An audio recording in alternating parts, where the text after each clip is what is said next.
Hey everybody, I'm Jake, aka Bomber, and I welcome you into another Jobber Radio video. We're going to be opening up the Deathmatch Archives to talk about a series of deathmatch tournaments that I personally have not seen before. And I'm curious to know if you guys have heard of Vicious Outcast Wrestling, or VOW, because their run lasted in that sweet spot where I wasn't really plugged into deathmatch wrestling around that, 2015 to 2018 range. I mean, besides maybe CZW, I really wasn't paying attention to any deathmatch wrestling at that point in time. But there was a series of tournaments that I never even saw clips from. Over the past couple of years, I've been digging deep down into the deathmatch tournament history, trying to keep track of all different winners all around the world, and I saw the Lord of Anarchy deathmatch tournament, and I was intrigued. I wanted to look into it. I wanted to watch it, and I went over to Smart Mark Video, and I bought all 5 Lord of Anarchy deathmatch tournaments from VOW. And you know what? Besides this first one, which, by the way, the spine is completely, reversed. I don't know if you can see that compared to the other ones, the text that drives me nuts on that. But anyway, we're going to talk about all of these deathmatch tournaments right here, right now. We're going to break it down match by match. We're going to cover it all. After recapping each tournament, I think I'm going to jump in, sprinkle in a little, overall thoughts. What was my favorite match, least favorite match, stuff like that. Just overall thoughts on the tournament. But either way, let's start out with tournament number 1, Lord of Anarchy 1, 2015. Let's jump right into it. This is going to be a long video, so let's go. Vicious Outcast Wrestling would host their first Lord of Anarchy deathmatch tournament, taking place on September 13th, 2015 in Fairmont, West Virginia. Getting things kicked off in round number 1, Gory would step in to take on the VOW Anarchy champion, Patrick Hayes. Everything ringside was covered in thumbtacks, including the turnbuckles, some roller skates, and a tiki torch, which happened to be the early weapon of choice in this match. Hayes controlled the whole first half of this thing, but just when it looked like this was going to end up being a squash, the champ wasted too much time with his scaffold, and it ended up costing him his early momentum. Gory landed this shot with a trash can lid and followed it up with an awesome looking sunset flip powerbomb onto thumbtacks. And watch this closely, it looks like he caught a stray afterwards. While trying to finish the champ off, Hayes countered Gory with a leaping tombstone pile driver to ensure he walks into round number 2, still the Anarchy champion. Up next, Eric Ryan would enter his first ever deathmatch tournament to team with Connor Claxton to take on Trip Cassidy and Super Beast, or Beastman as you may know him better. And in this match, 2 wrestlers would advance to the second round because this would be a tag team Clockwork Orange match. And this kind of ended up being more of a hardcore brawl where this chain link fence saw plenty of work, but there was a little staple gun action as well. And dear Lord, is that not the thickest noose you have ever seen? Sadly, the biggest bump of this match wasn't even caught on camera. Eric Ryan was shoved off the turnbuckle to the outside of the ring through a stack of steel chairs, but like I said, yeah, the camera missed it. Poor Trip Cassidy, though. This guy could not enter the ring and stay there to save his life. We would get a textbook Uranagi here from Super Beast onto Connor Claxton, but that wouldn't be enough to win them the match. Then we got Connor Claxton's trademark wrench versus Super Beast's trademark bone, and wrench wins every time here, folks. I gotta say, I love the pin steal here from his own teammate. Ryan would power Cassidy down with a German suplex, and watch Connor here just take the pin for himself, getting the team the win. This was a fun way to lead into their second round match coming up later on. In the third match of round number 1, Derek Direction was given the impossible task of facing Matt Tremont, who just won the CZW heavyweight title a month prior, and 3 months before that, he won both CZW's Tournament of Death 14 and IWA Mid-South's 2015 King of the Death matches. So to say this was terrible timing for Derek, that would be an understatement. And when you're taking atomic drops onto dollhouses, I think you know you're in for a rough time. Though not all was bad, he took advantage in this bar fight and then got in an atomic drop of his own. Even with that low ceiling, Derek was able to get some air as Tremont chucked him from the turnbuckle down through a Lego covered board. Speaking of Legos, more of them would come into play as Tremont drove Derek Direction down into him with a massive DVD to pick up that victory. To finish off the first round, a light tube prison was constructed, but it would not be able to contain g-raver and Masada. g-raver came into this match a pretty big fan favorite, but Just like Tremont, Masada was riding a big wave of success already in 2015. He won the first GCW Nick Gage Invitational just 4 months prior to this. And I thought Derek Direction had it bad. G-Raver was pulverized the majority of this match inside the ring and out. Raver tried his best to mix in some high flying with this Meteora here, but after this powerbomb to the outside out of nowhere, the writing, it was on the wall.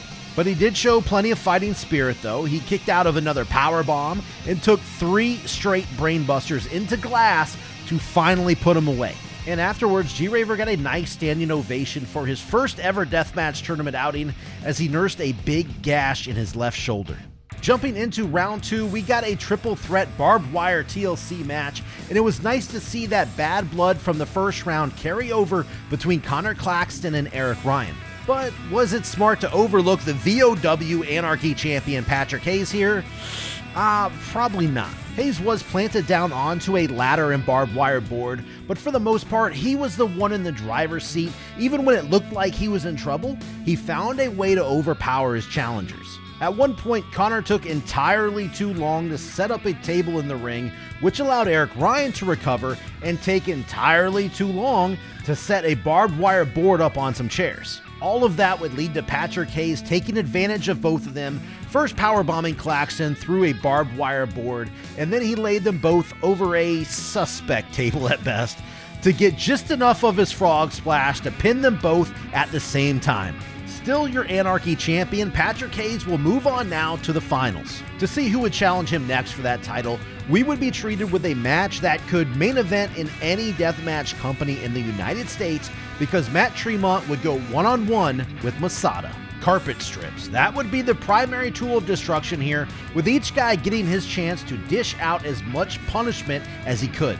Masada would be dumped into a casket filled with mouse traps inside, and as he came out of that casket, you could even see the traps just hanging off of his body. But don't worry though, the bulldozer would get his turn in that casket as well.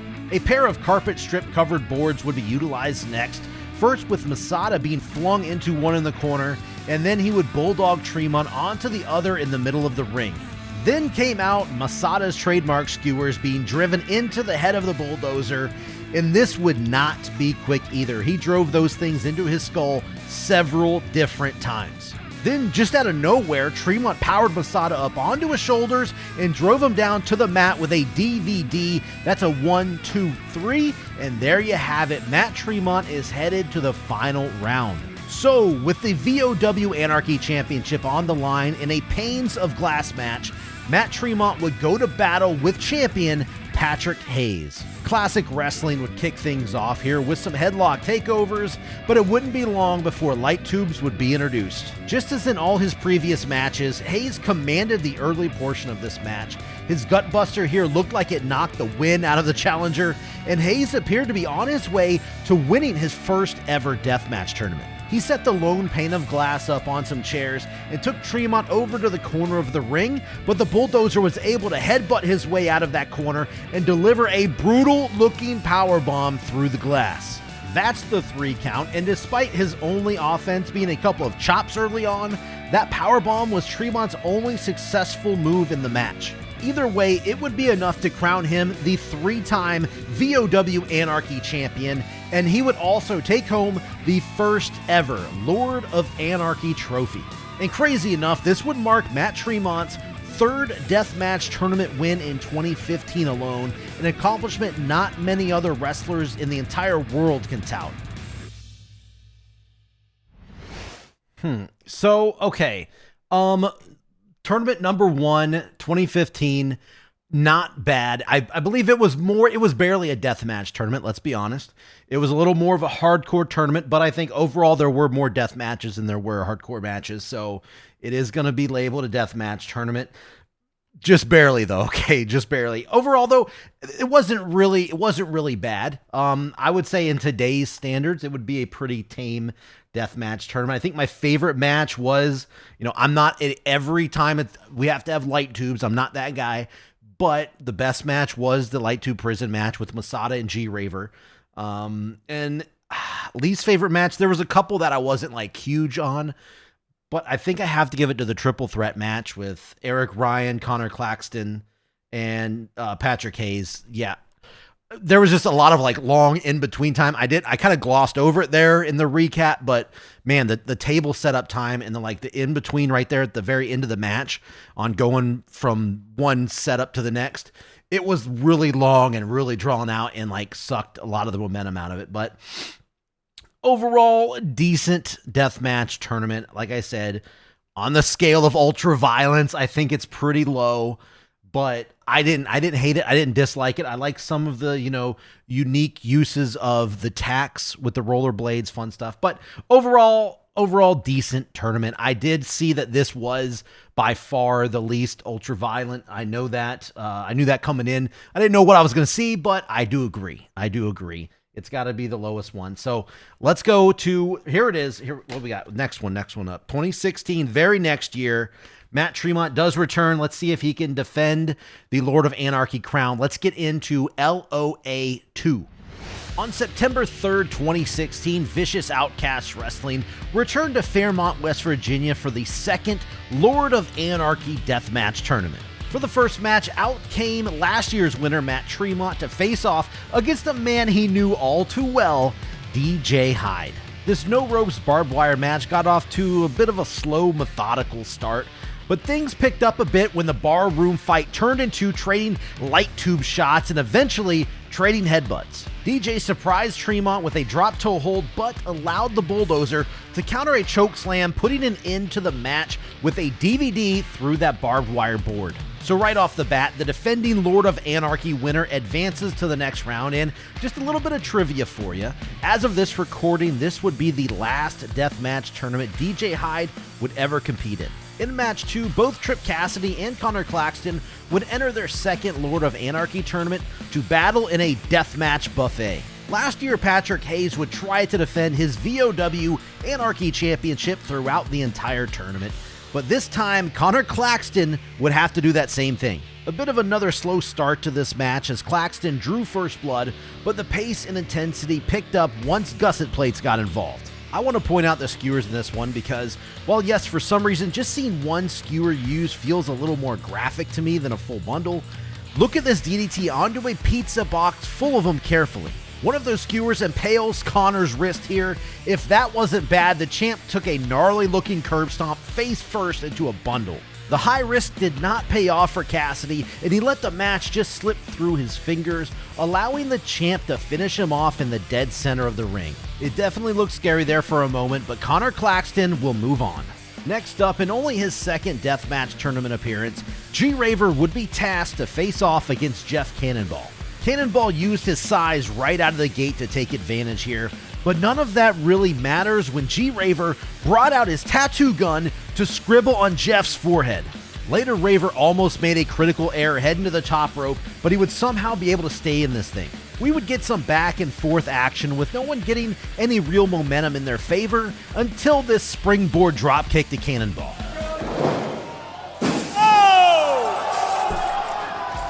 G-Raver would then climb to the top rope to leap off and land a swanton bomb to Jeff on the floor below. The crowd is just eating it up here as G-Raver secured the victory. Fourth match up now as the deathmatch veteran Devin Moore was set to make his VOW debut against the up-and-coming deathmatch star Adam Bueller. Carpet strips would surround the ring, but that didn't stop Devin from using them to assist in a body slam to Bueller. Hey, who knew a leapfrog over your opponent would prove to be so lethal? As soon as Adam got a little offense in here, he got too cocky and ended up costing him big time. And it happened not once, but twice, and the second time actually cost him the match because Moore would connect with a rolling fireman's carry through a board with carpet strips attached to it to score the win. So the winner of this last upcoming first round match would move on to face Josh Crane, who actually earned himself a bye in the tournament several months prior to this. So this last match would be Dale Patricks and John Wayne Murdoch, who would have to endure fishing hooks, seashells, and salt in a Dead Sea deathmatch. Murdoch was riding a big wave of momentum here, coming off of his King of the Deathmatches 2016 tournament win, which was just a month prior to this. While battling on the outside, a gusset plate was driven into Dale's forehead, and just look at the blood instantly shooting out of him and all over the place. But I will say the Crimson Mask kind of helped push Patrick's to that next level, taking the fight to Murdoch. A pile driver through a salt table on the outside could have put an end to this thing, but not on this night. Oh, and you remember those fish hooks I mentioned earlier? Well, they definitely came into play here in more ways than one. Then seemingly out of nowhere, Murdoch countered Patrick's to lock him in his trademark submission, choking the guy out immediately. So let's kick off the second round, and if Connor Claxton wanted to be walking into the finals to defend his VOW Anarchy Championship, he would first have to get through last year's Lord of Anarchy winner, Matt Tremont. And I'm just going to say it, this back body drop would not be a good start for the champ. Yeah, so to say Connor Claxton didn't get his ass handed to him here, that would just be a lie. A picture-perfect powerbomb through a light tube log cabin would not put an end to things, and even when Claxton did land a big blow to Tremont, he would just egg him on, calling for more. His plans to go up to the top wouldn't work out in his favor either. The champ knew Tremont's DVD would put an end to his title reign, so he countered with a DVD of his own and shocked everyone, including himself a little bit, by eliminating the Bulldozer. Following that up, Devin Moore would be out first to take on G-Raver, and these two wasted no time getting right to the action. The first pane of glass would be shattered by Devin's head smashing directly into it. He would later recover and try to win the match just as he did over Adam Bueller in round 1 with that rolling fireman's carry, but would only get a 2 count. Moore would come up empty with his split-legged moonsault and had actually opened himself up to a swanton bomb from Raver. That right there would be all the momentum he would need to soon hit a Canadian destroyer through another pane of glass to easily dispatch of Devin Moore. To see who would fill that last spot in the finals, a worn-down John Wayne Murdoch would have to find a way to beat a fresh Josh Crane. And having just said that, it was a bit of a shock to see Murdoch control most of this match as they brawled all over the place. Once back in the ring, Crane did muster up some offense, but Murdoch once again found himself in the driver's seat. He would let Crane slip out of his Deep South destroyer. It would be driven down through a board and light tubes with a DVD. That would be your 3 count, and even after getting very little offense in, I guess it shows it pays off to be the fresher man. So for the Lord of Anarchy 2 finals, we have a triple threat light tube prison match featuring the defending champion Connor Claxton taking on a somewhat fresh Josh Crane and a clear fan favorite G-Raver. As expected, there would be a ton of light tube shots traded to kick things off, and honestly, it looks like the champ was on the worst end of it all. Some high-impact moves would be brought out here, including this brain buster in the corner through a pane of glass. Just when you thought Claxton was getting things under control, Crane was there for a reality check. Crane was looking to put an end to Raver, but he took a rough fall through a pane of glass, and then took a swanton across the midsection. Before G-Raver knew what was going on, though, he was scooped up and powerbombed into more light tubes. And then a little later, he also took a sick-looking monkey flip into even more tubes in the corner.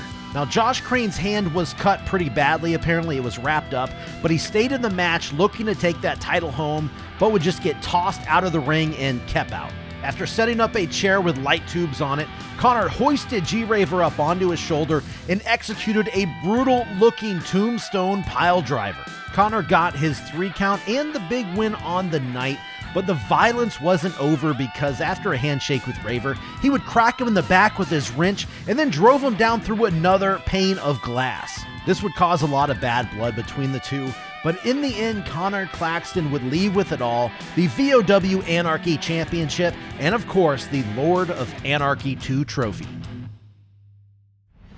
Okay, so yeah, the ultraviolence definitely took a step up the second time around, but when it comes to picking a favorite match, least favorite match here, nothing really stood out as like way above anything or way below anything. Everything kind of was together. Nothing big, nothing too small. But I think if I had to pick a favorite match, it was probably round 2, John Wayne Murdoch and Dale Patricks. Those guys did a really good job there. Like I said, a lot of these matches were on par with that. If I had to pick a least favorite match, it would probably be the DJ Hyde, Matt Tremont round 1 match right out of the gate. Man, that was DJ. Not a lot of selling going on there. Not a lot, like you saw with some of the light tube shots there. There was a lot of that going on. So that's probably, if I had to pick a weakest match, it was probably that match. As far as the winner goes, I think Connor Claxton, I did a little bit of research coming into this. Connor Claxton was he was the VOW guy in 2016. He was 9-1 on the year. So I think really good choice having Connor Claxton take the win there. But I like this tournament. It was better than the first one, but there's still a lot left to be desired. I feel like there was nothing real. This wasn't a wow tournament here. Lord of Anarchy 3, 2017, the very next year. Now, as these get going, we're going to skip a couple of years. So 2017, I said, this is the next one. Let's get right into it. LOA 3. For the third straight year, Vicious Outcast Wrestling would host the Lord of Anarchy Deathmatch Tournament over in Fairmont, West Virginia. The tournament would take place on September 2nd, 2017, and it would be kicked off with a scramble match, seeing Connor Claxton yet again be set to defend the VOW Anarchy Championship. Colt 45, Reed Bentley, Adam Bueller, and Drew Chaos would be his initial opponents. And I gotta say, this was by far the most fired up the crowd has been for the opening match of a Lord of Anarchy tournament so far, and that's probably because there was so much going on all at once. I'm talking panes of glass being shattered, power bombs through boards took place, Colt 45 was driven headfirst onto carpet strips and gussets, there was brawling amongst the fans, Bentley would even get suplexed through even more glass, and even love dolls weren't safe in this match. But there may have been one thing you noticed so far. Champion Connor Claxton stayed away from all of this. Yeah, it appears Mr. Claxton was doing everything he could to avoid all of the ultraviolence here. Suddenly out came Devin Moore to enter himself into this scramble and was actually about to win this match with his rolling fireman's carry through some barbed wire doors on the outside, but Claxton snuck in to steal the pin, winning this match and keeping his title. Up next, the clear VOW fan favorite g-raver would face a death match legend in Toby Klein. Utilizing his size advantage, he easily overpowered Raver and dished out a ton of punishment early on. This headbutt right here was one of the most underrated spots of the entire night, by the way. Yeah, Raver wasn't about to outstrike Toby and clearly wasn't going to overpower him.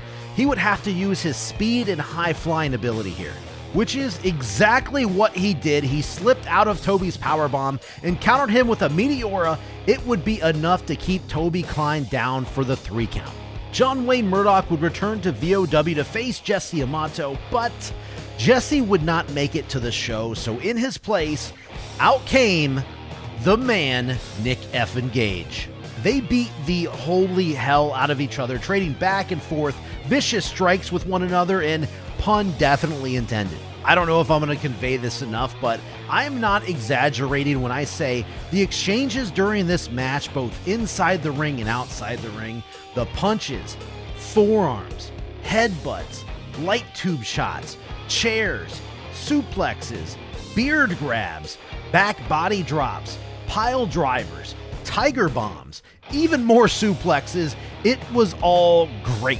This brutal match came to an end in dramatic fashion, of course, when Gage hit a German suplex on Murdoch, holding on to him for the pin, but as you can see, Murdoch got his shoulders up and the ref counted to 3. It was a little bit confusing, but he said John was laying on top of Gage while both Nick's shoulders were down, so that means Murdoch will advance. Guys, this is an amazing match here, a must-watch. Please, please, please go out of your way to see this whole thing. In the 4th match of round 1, Dale Patricks would square up against the first Lord of Anarchy winner, Matt Tremont. Patricks would survive this early Uranagi through a screen door with some glass sprinkled all over it, only to be carved up by Tremont's trademark barbecue fork. Later, Matt would have to sacrifice his own cheeks to drive Dale's head down through a door covered in carpet strips. You know, it seemed like each time Patricks tried to fire himself up to make a comeback, the bulldozer would just shut him down and lay him out. Now, that doesn't mean he would stay down, though, because he would keep fighting, but time after time, Tremont would get the better of him. It looked like the mercy killing was finally going to happen after this powerbomb through a pane of glass, but no, Patrick simply refused to die. He would land a miraculous DVD onto Tremont through a ton of glass and then quickly hit a whoopee cushion with tubes laid across his chest to snag the surprising victory. So up next, participating in his second ever deathmatch tournament, Jimmy Lloyd would share the ring with Jeff Cannonball, Josh Crane, and Madman Pondo in this four-way. This ended up being a wild brawl, primarily fought outside of the ring, and for a little while at least, they even found themselves on the outside of the venue. And dear Lord, look at all of this. It is safe to say the cleanup after this match, it had to take forever too. Jimmy would blind Cannonball with a lemon juice mist, but that wouldn't save him from this DVD through a pane of glass that Josh Crane used to eliminate him from this match. Jeff would then brutalize Crane with a screen door full of mouse traps, and then slam Pondo down through another pane of glass with a suplex. Madman Pondo would be eliminated here, so that means that Jeff Cannonball, along with Josh Crane, are named the winners of this match, seeing them both advance to the second round of the tournament. Alright, so kicking off that second round, Connor Claxton, who really didn't take any punishment in that first match, would be forced to defend his title against G-Raver, the same person he cheap-shotted after the finals of last year's Lord of Anarchy. Claxton did try, but failed miserably to avoid the ultraviolence this time around. He delayed for as long as he could, but eventually G-Raver connected with an awesome-looking Meteora, driving the champ back through a light tube bench. It really didn't even take that long, but just like that, we have a new VOW Anarchy champion, G-Raver, and he will be headed to the finals to try to defend that belt. To see one of the men who would face him, Dale Patricks fought John Wayne Murdoch, and both of these guys took a beating in that first round. Believe it or not, electrified light tubes would come into play, almost setting Dale's back on fire here. Murdoch found a barbed wire shovel laying around and almost speared Patricks through his chest with it, but he barely was able to roll out of the way. He did manage to plant John Wayne down with his go-to chokeslam onto a cross of tubes, but couldn't seal the deal with it. They would fight out onto the ring apron where Patricks hit a low blow to set up a deadly-looking, one-handed, by the way, pile driver to the outside of the ring. There is no getting up from that one, folks. Dale Patricks will advance over the Duke of Hardcore, John Wayne Murdoch. The always scary razor wire was strung up around the ropes as Jeff Cannonball went to war with Josh Crane to see who would fill that last spot in the finals. Crane would jump on the offensive early, but this light tube shot right here, ironically enough, sliced Josh's hand up badly, which is just what happened to him in the finals of last year's Lords of Anarchy. After taping his hand up and continuing, a pane of glass was set up with razor blade boards sitting on top of it. Jeff would launch Crane from the top rope, crashing through it all, but he shot up at the count of one. His adrenaline would soon wear off though as Cannonball slung him down, going for a DDT onto a bunch of debris to finish him off. So with the Lords of Anarchy 3 final set, we would get a triple threat light tube prison match where challengers Dale Patricks and Jeff Cannonball would try their absolute best to dethrone the new Anarchy champion, G-Raver. And I'm just going to let this headbutt at the start to speak for itself. Jesus Christ, what a headbutt! Soon, light tubes started flying everywhere, causing the crowd to back up to avoid any danger. And that was probably a good call because these guys started going nuts, trading tube shot after tube shot after tube shot after tube shot after tube shot after tube shot, plus even more tube shots. You could see the air clouding up, filling with that spooky dust. This went on for what felt like forever, seeing each man being torn down and sapped of their energy. With Cannonball laid out on the ring apron, Dale tried to go for a pile driver onto a bundle of light tubes, laying across a couple chairs. However, G-Raver was able to counter that with a sick-looking Canadian destroyer. He would scramble over to cover Dale Patricks and pick up the 3-count victory. Lord of Anarchy 3 ends with G-Raver leaving the VOW Anarchy champion, and of course with that massive trophy at his side.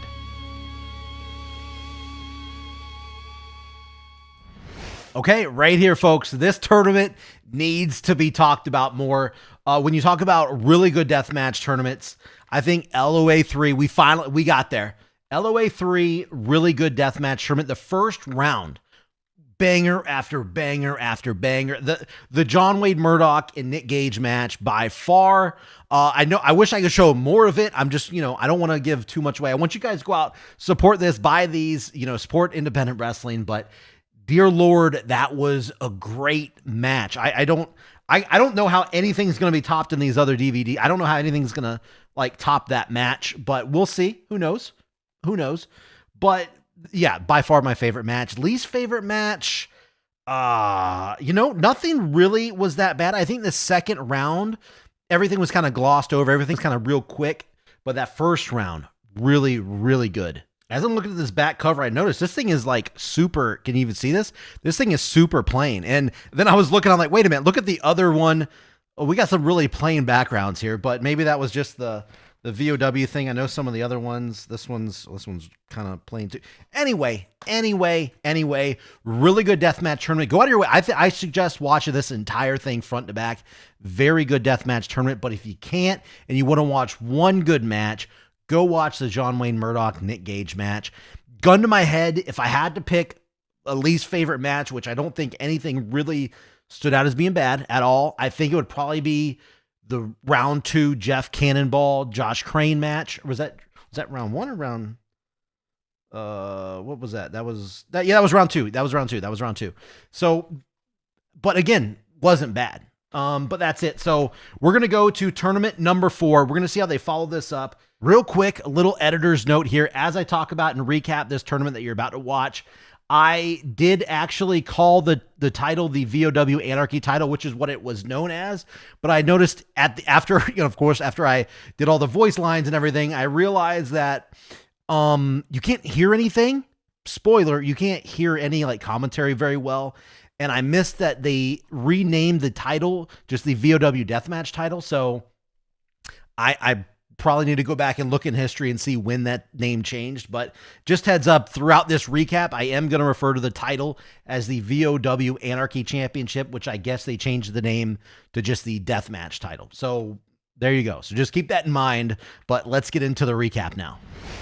The 4th Lord of Anarchy Deathmatch Tournament, held by Vicious Outcast Wrestling, was held in Shinston, West Virginia, I hope I'm saying that right, on September 1st, 2018, and got started right away with a match we have seen actually several times now in VOW. The current VOW Anarchy champion, g-raver, who has now held that title for a full year after winning back at the 3rd Lord of Anarchy, he was set to defend that title against the man that he took the title from in that tournament, Connor Claxton. Raver hit a scary suicide dive near the start of this thing to completely wipe out the barricade and his challenger. They fought around the ringside area for a while, but it almost felt like there wasn't enough room for them to move around. We would get a couple of syringes through the cheeks of Connor Claxton, followed by a stack of tattoo needles being driven into his forehead. That would be capped off by a deadly-looking chair shot, turning the challenger's lights out. Raver easily moves on. The up-and-coming Big Scare, Dan O'Hare, would have a big challenge set in front of him as he faced a returning John Wayne Murdoch. It was kind of fun seeing a pipe used as a distraction here, leading to Dan getting blasted. And speaking of getting blasted, there were a ton of light tube shots as they walked all around the ring. Dan almost scored the win here with a couple of nice-looking slams onto light tubes, but each time Murdoch would get his shoulder off the mat.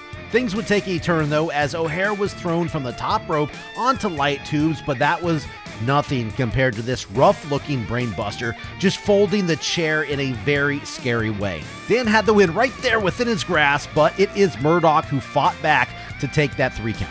Sage Sin made her VOW debut to battle Marcus Crane in the next matchup of round 1. Marcus caught Sage with a powerful wheelbarrow suplex, but she would return the favor with a nice German suplex to start things off. There was also another suplex onto a shutter with saws attached to it. That got the crowd fired up. Now, Marcus looked like he was going for an Alabama slam here, but Sage held on to him, and it ended up looking like one of the hardest looking pile drivers I've ever seen.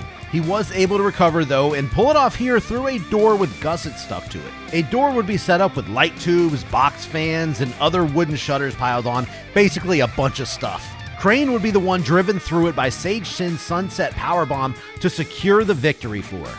Some more VOW debuts were ready to be made as Alex Colon entered the tournament next to take on Mikhail, who didn't even get an entrance on the DVD.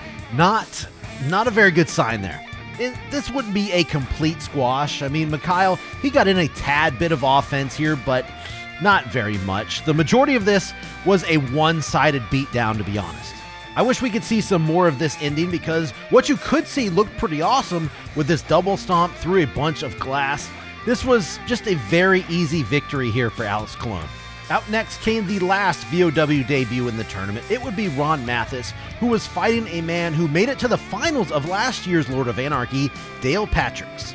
The brawl between these two would lead outside, where Mathis was actually snap suplexed onto concrete. They would find their way back inside, fighting up onto the bleachers. That's where Mathis was chokeslammed down through a door. Oh, yeah, so this was a capture the flag match, with the flag being attached to this structure that was set up next to the ring.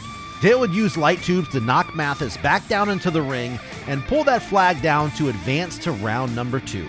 The suicidal beast Bryant Woods would have to get past the man-eater Maria Manic if he wanted to make it to the semifinals. She would be the first to taste glass with a strong suplex through lattice and light tubes. It did take a while, but Maria was finally able to get into this match and was able to showcase her own strength. As she took control, she smashed a cinder block 3 times, breaking it into Woods' crotch. A drop toe hold almost did Woods in, believe it or not, but he was able to recover and set up this unique contraption of light tubes and I think there's a laundry baskets. Either way, it worked out in his favor because he slammed Manic down through all of that debris to pick up the 3 count. We now enter the 7th and final match in the first round. Lord of Anarchy veteran Josh Crane had to fight for his life against the always dangerous Schlack. And right out of the gate, they would exchange a bunch of light tube shots and then exchanged even more chair shots, like a lot of chair shots, a scary amount of chairs actually.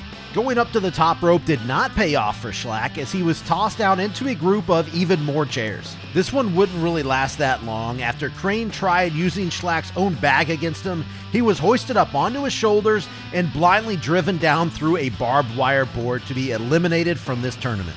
The semifinals would consist of 2 multi-wrestler matches. First, we got a 3-way elimination match between Sage Sin, John Wayne Murdoch, and the defending VOW Anarchy champion, G-Raver. And I gotta point out that there were lumberjacks here. All the eliminated competitors from the first round would surround the ring with light tubes.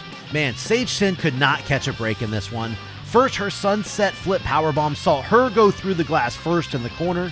Then she was double teamed, being sent through a pane of glass here. She had tattoo needles stuck into her skull, and watch this nasty fall outside of the ring. No real surprises here, but she would be the first to be eliminated. Then, apparently, Dan O'Hare pissed off the rest of the lumberjacks, and they all decided to jump him, with Marcus Crane even yelling "fuck the police" before running off. So let's get back to the action inside the ring though. Murdoch hit his Deep South Destroyer, but it didn't seem to phase Raver, who tried to finish him off with his Meteora. That didn't work either, so what came next? A straight up backslide from Murdoch to steal the 3 count and take the VOW Anarchy Championship at the same time. The other semi-final match would be an elimination 4-way between Alex Colon, Dale Patricks, the big man Bryant Woods, and, no god, only Schlack. So the best way I can describe this match was just pure chaos. They would break glass everywhere. Bryant Woods was buried for a minute. Dale Patricks dove off of some bleachers onto everybody. A lot happened very, very quickly. Schlack eliminated Woods after a pain thriller through a pane of glass and immediately chokeslammed Colon onto glass and cut up soda cans. Dale tried to wipe Schlack out from behind, but didn't quite get the reaction he hoped for and was promptly dumped onto his head. So just like that, 2 people were eliminated. Schlack shot Patricks up onto his shoulders, but just like the other semifinals match, we got a surprise pin here with a roll-up. Back-to-back years now, Dale Patricks finds himself heading into that final round. The light tube prison was constructed with boards exposed as Patricks would challenge the newly crowned Anarchy champion, John Wayne Murdoch. The champ wasted no time smashing Dale into as many tubes lined up into those barbed wire ropes as he could. These two fought each other in the semifinals of last year's Lord of Anarchy actually, but quickly it was becoming apparent Murdoch had no plans on losing again. Several electrified light tubes were used here, as you could see the little explosions as the glass shattered.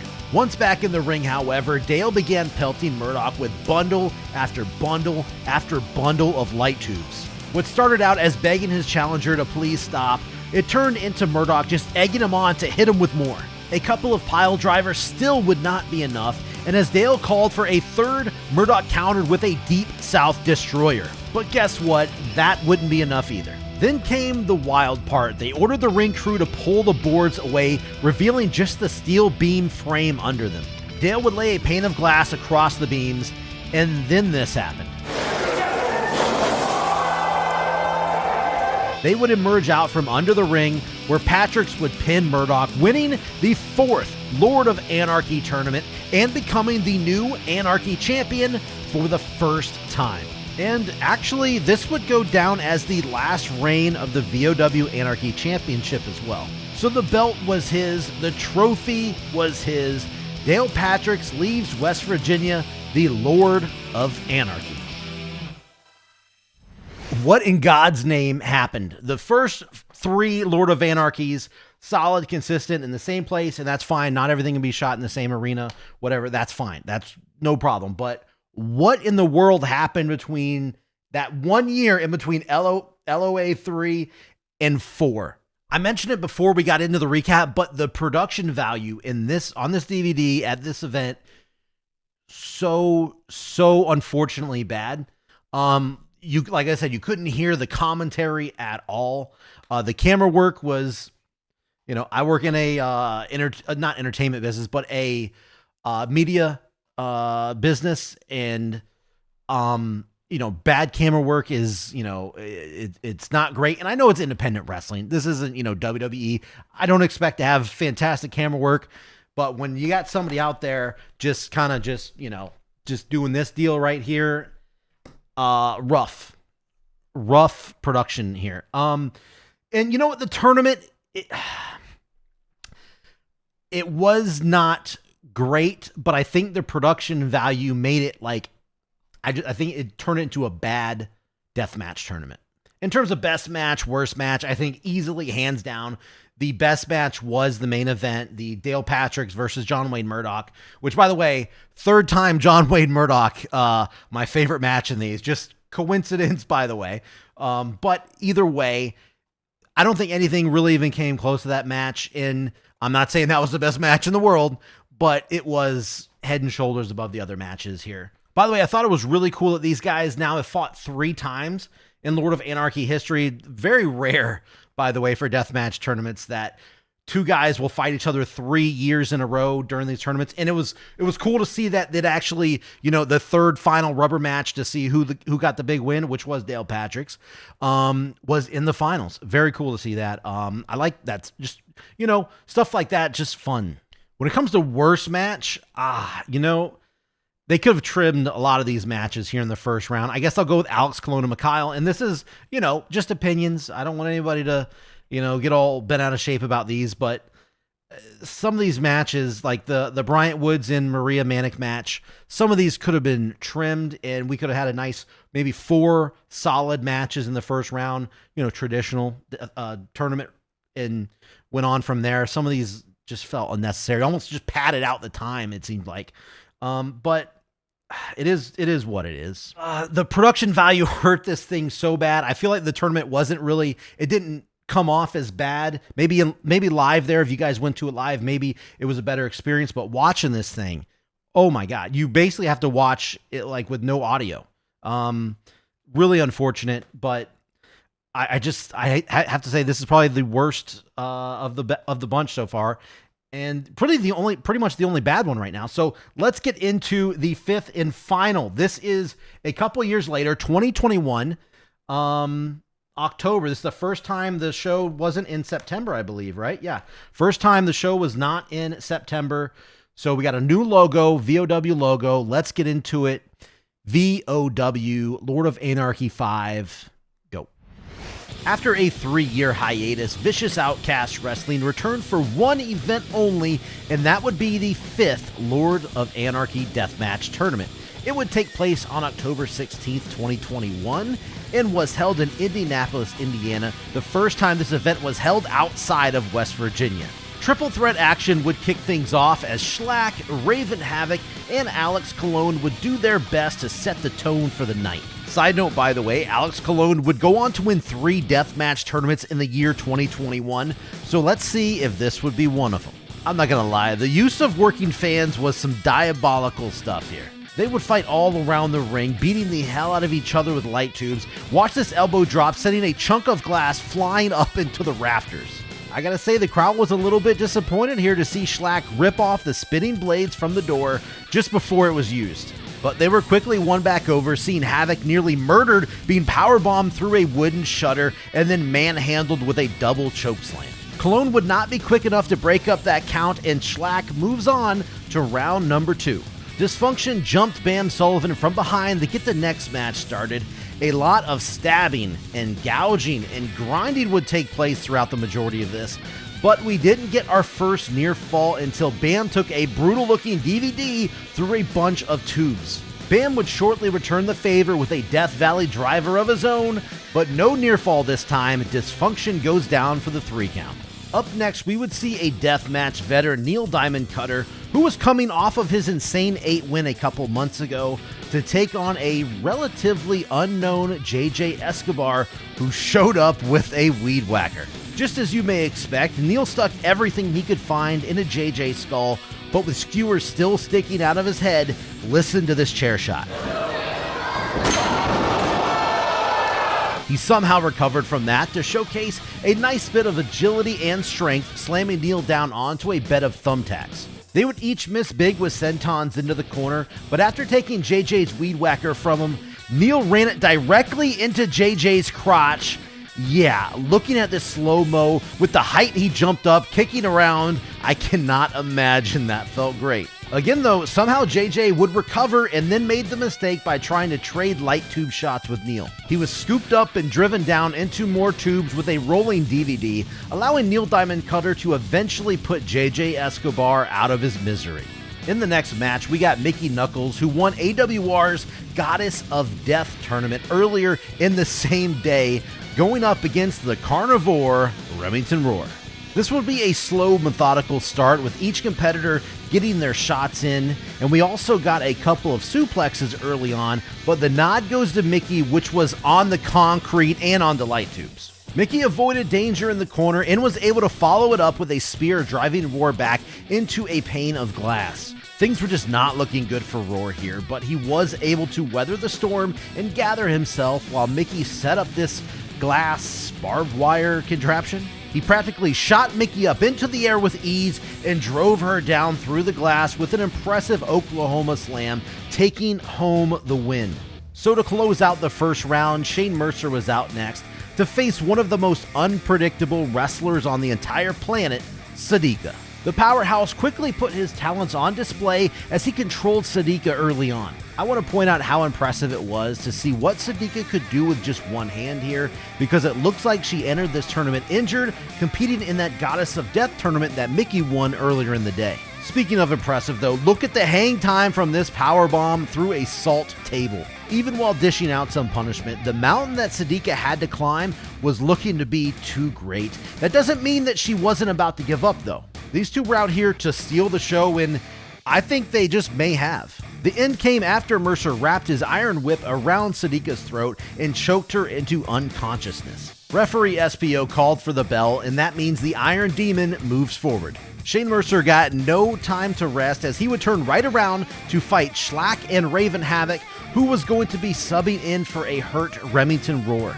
And I'm going to tell you right now, these three were out for total destruction with some of the most lethal light tube shots all night. It's no secret Havoc wouldn't be able to match Schlack or Mercer's strength, but good God, look at the height of this launch right here.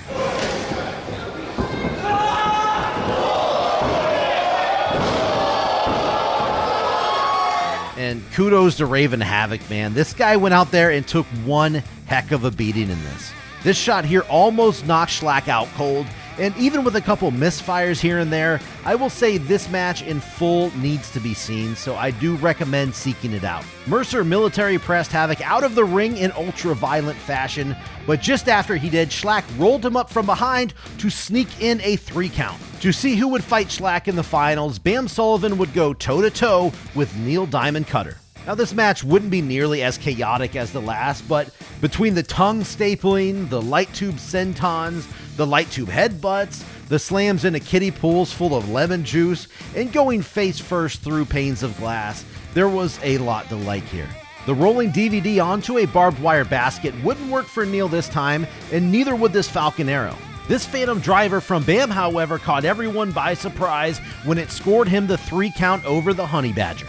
And judging by the crowd's reactions, I don't think they were happy seeing Bam Sullivan walk into his VOW debut and advance to the finals. But I think he made it pretty clear that he was not worried about what they thought of him either, so I think it worked out in that aspect. Meanwhile, we had Schlack, who would come to the ring just looking to murder a man. These panes of glass set up in the corners didn't last 1 minute into this match. The exposed boards played a part here as Bam got brutalized early on. While standing at the side of the ring, he was able to get out of the way as Schlack crashed and burned through glass and doors on the outside. Bam's dive seemed to be a bit more successful, but both were still wiped out in the process. Then they would head back into the ring where Bam would just start shaking from all the torture Schlack would put him through, nailing him with over a couple dozen light tube shots. Then while losing their footing standing on nothing but glass, Schlack hoisted Bam up, bringing him down through a ladder and another pane of glass, plus the concrete floor, of course. Not giving Bam any time to breathe, Schlack continued the onslaught of wild light tube headshots. They each tried to win the match with a couple of roll-ups, but both of them would come up empty with those. Then guess what happened? Schlack completely buried Bam Sullivan in countless more light tubes as he just laid on the boards praying for it to end. He would place one last bundle of tubes across the back of Bam's head, and the rest is history.